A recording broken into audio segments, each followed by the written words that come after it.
Hi, and welcome to JVP's special live debrief of Israeli Prime Minister Benjamin Netanyahu's speech to a joint session of Congress earlier today, hosted by Jewish Voice for Peace. I'm Ari Wohlfeiler. We're going to be taking questions from our audience today, so please tweet at us at JVP Live or send an email to ari@jvp.org. With me today are Josh Reubner, Policy Director of the U.S. Campaign to End the Israeli Occupation, and Rebecca Vilkomerson, Executive Director of Jewish Voice for Peace. Thank you both for joining us. Thanks for having me.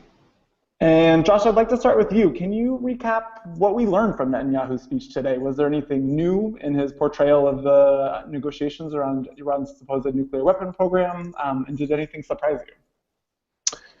No, I think what we heard today was the same tired rhetoric from Israeli Prime Minister Benjamin Netanyahu about the supposed nuclear weapons capability of Iran. The reality is that Israeli political leaders have been warning for more than 20 years that Iran is at a breakout capability for developing nuclear weapons. And it's really developed into a boy who's cried wolf type of scenario. In 2012, Netanyahu stood before the UN General Assembly and promised that Iran was, quote, within months of developing a nuclear weapon. And here he said that the negotiation that Obama was conducting right now with Iran would pave the way to an Iranian nuclear weapon in a matter of weeks. Now, there's a particular reason why Netanyahu said, ignore what intelligence agencies are saying and just Google it. And the reason why Netanyahu doesn't want to rely on intelligence estimates is because, according to both U.S. and Israeli intelligence estimates, Iran is not on a path to develop nuclear weapons. And in fact, they've concluded that Iran has not even pursued any research in that regard since 2003. So what we saw from Netanyahu today was more of the same old fear-mongering, which is designed to distract from Israel's oppression of the Palestinian people and to shift the discourse elsewhere. Great, thank you. And Rebecca, the pushback to this speech was obviously unprecedented. Up to 60 members of Congress skipped the speech outright. And what's your read on what might have actually changed in the U.S. context as a result of the campaign against this speech? Yeah, I mean, I think I really concur with Josh. The tone of the speech, the sort of hyperbole and the Islamophobia and the bombastic tone and the hypocrisy was the same thing that we always get from Prime Minister Netanyahu when he does these speeches. And unfortunately, he gets that platform way too often. But what I do think was different this time is what an impact so many of us were able to have, and the leadership being shown by some members of Congress in the fact that they did skip the speech. So somewhere between 55 and 60 members of Congress did not attend the speech in protest for the way that the invitation was politicized, the perceived insult against President Obama, and the sort of diplomatic protocol that was circumvented. But I think the more important thing is that it was it became an acceptable way, especially for Democrats, to express some of the anger that they actually feel towards the fact that they feel obligated because of the strength of the Israel lobby to always back Israel no matter what it does. And so Democrats were able to, with support of their constituents, were actually able to show some of that anger that they feel about feeling like they need to support whatever Israel does in order to be reelected. And I do think it shows that there's a growing partisan divide between Democrats and Republicans, and polls back that up, right? 83% of Republicans think what Israel's actions are justified, support Netanyahu, only something like 48% of Democrats. So there's a growing partisan divide, and I think it's starting to be not just good policy to resist the support of Israeli policies, but also good politics as well. And I think that's going to be really interesting to see what happens after this speech. The fact that so many of the representatives were able to skip, depending on what kind of repercussions there are, or if there are any at all, we may be in a new era. Great, thank you. So we've been joined now by Jamal Abdi, Policy Director of the National Iranian American Council. And Jamal, welcome. I just wanted to ask you, what did you learn today? What surprised you? What was noticeable in Netanyahu's speech? Well, nothing surprised me. This was completely expected. He provided no alternative. He came here specifically to try to kill a deal, to oppose a deal, and what he presented, he even said, I've been criticized as having no alternative. And his alternative, quote unquote, was to insist harder, to make more demands. And so I think this is completely expected. I'm reminded of his 2002 testimony to Congress, then as a private citizen, regarding the Iraq War, when he said, if you take out Saddam, I guarantee you it will have positive consequences throughout the region. This time around, he told Congress, if you strike a nuclear deal with Iran, it will all but guarantee Iran gets nuclear weapons, and lots of them. So I think we're hearing the exact same thing, just a new country this time around. Great. So I want to pick up on that idea of no alternative, because obviously there is an alternative. So my question to each of you is, what is the way forward for us now as advocates? Is that for me? I'd love to hear that from each of you. Josh, well, go ahead. I think clearly President Obama should be supported in endeavoring to get a nuclear deal between the P5+1 and Iran.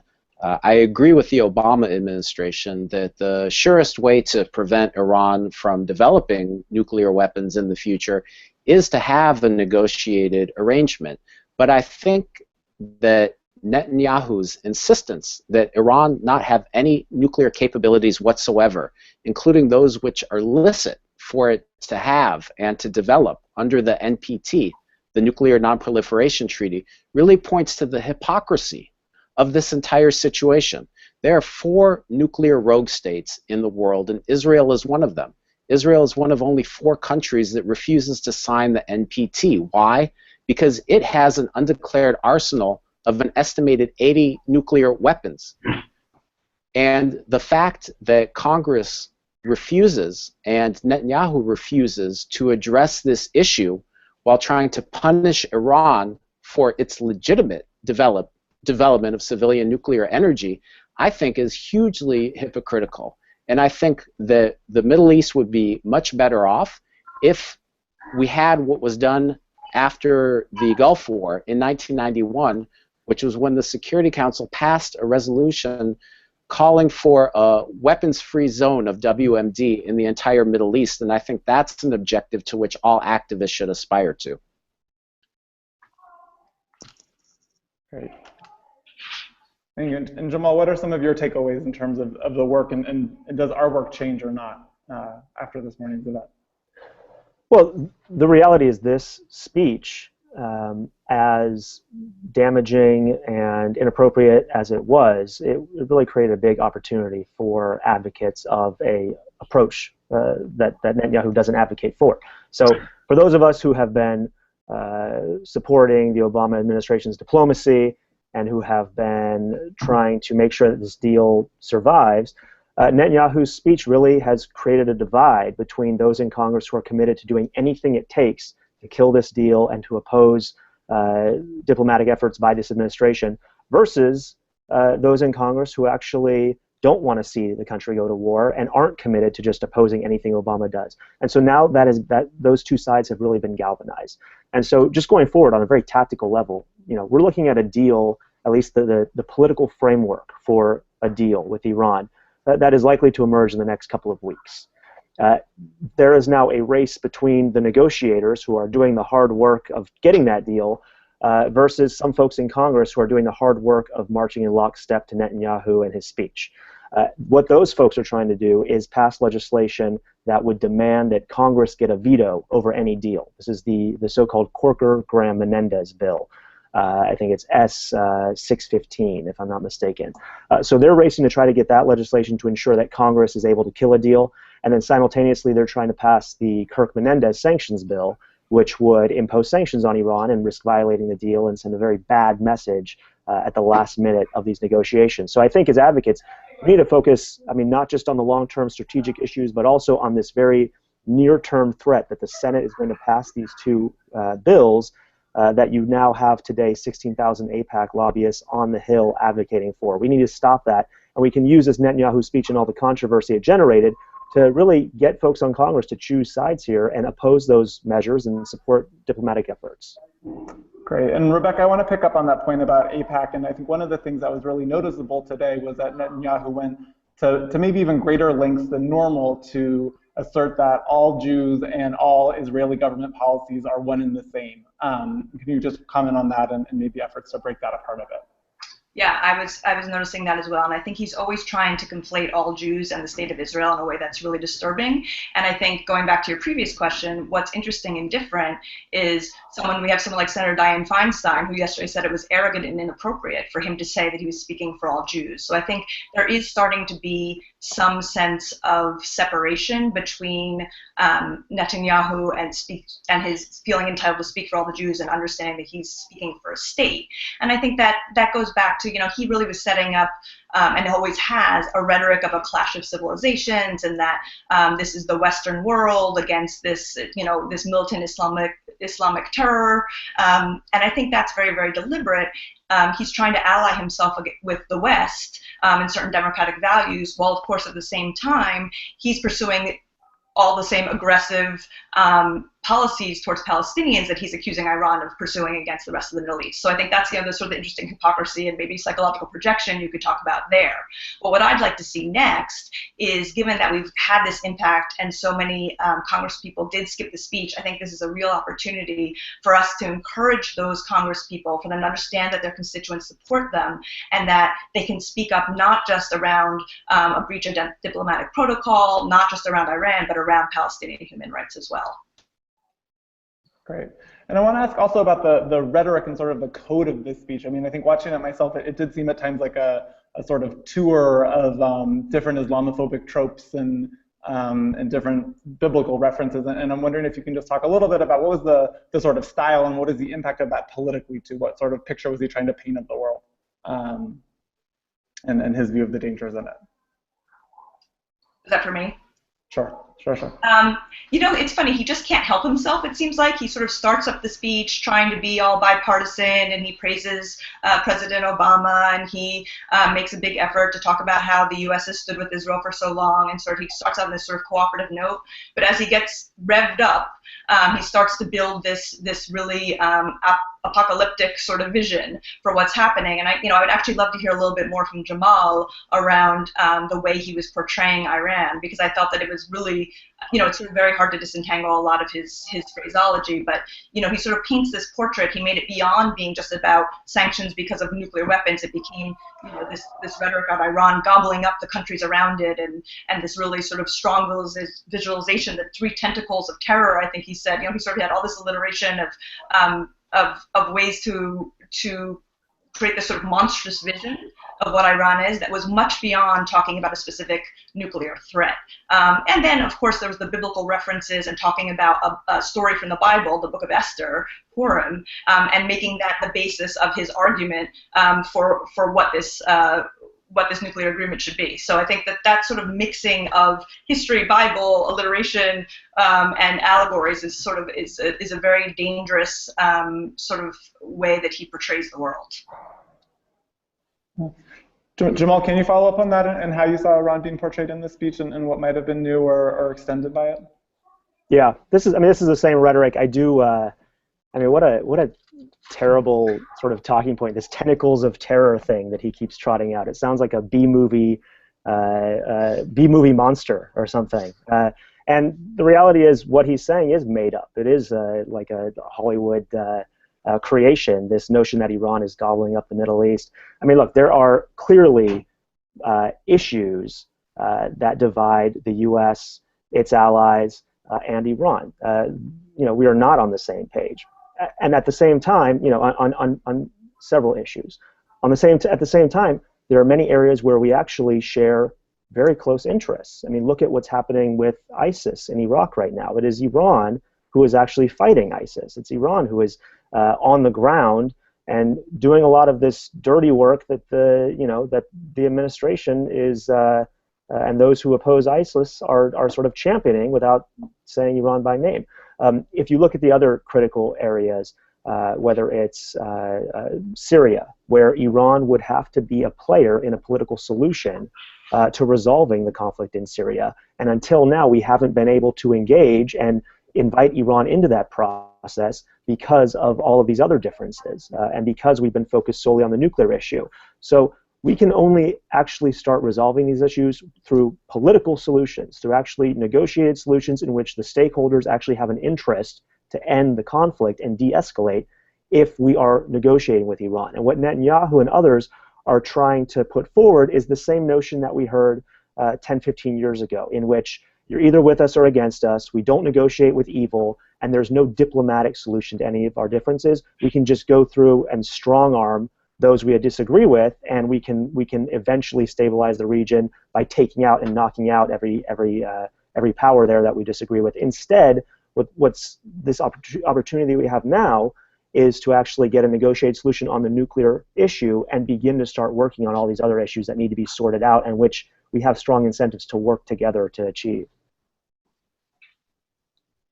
Great, thank you. So we need to wrap up soon, but I do want to hear once more from each of you, and just with a real simple question. By our count, Netanyahu got 17 standing ovations today. That's actually a lot less than the 29 he received the last time he was speaking before Congress. And I just want to know from each of the three of you, who won, who lost, who got stronger, who got weaker after today.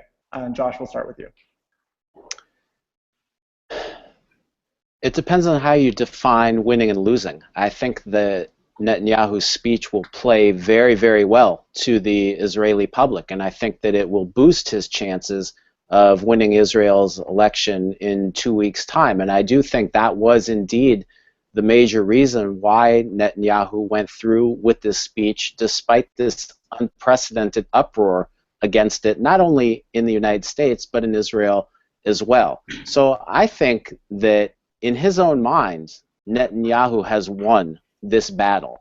But I think that he, by giving this very partisan speech, by injecting himself into U.S. domestic politics in such a rancorous way, I think ultimately Israel and its policy of oppression toward the Palestinians will be the big loser.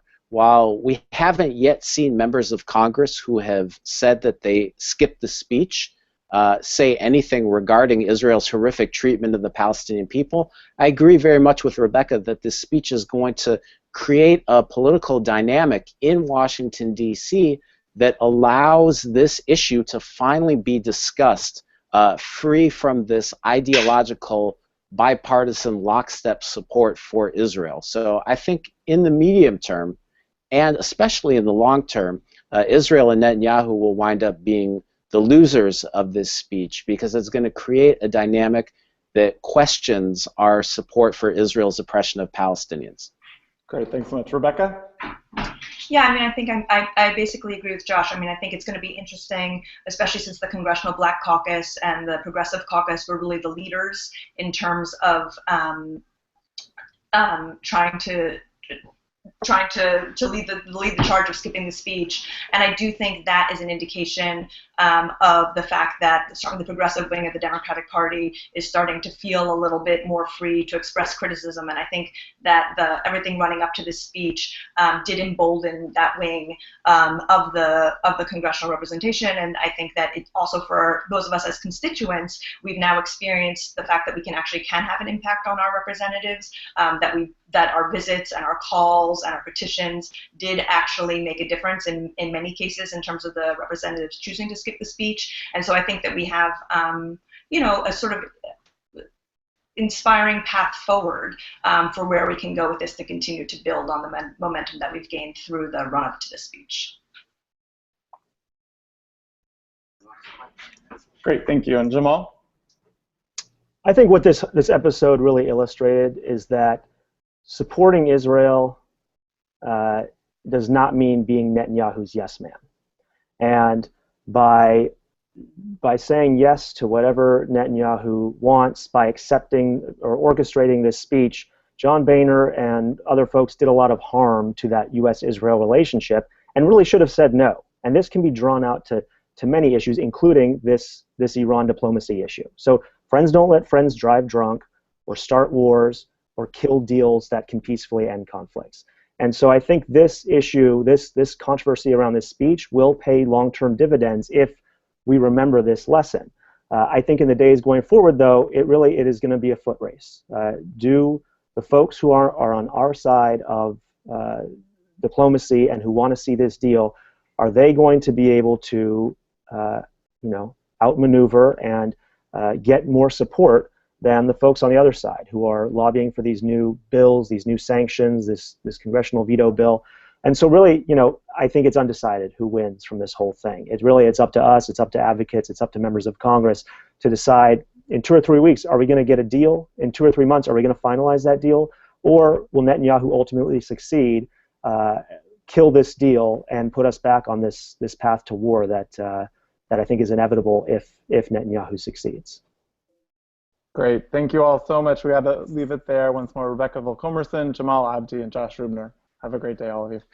Thank you. Thank you.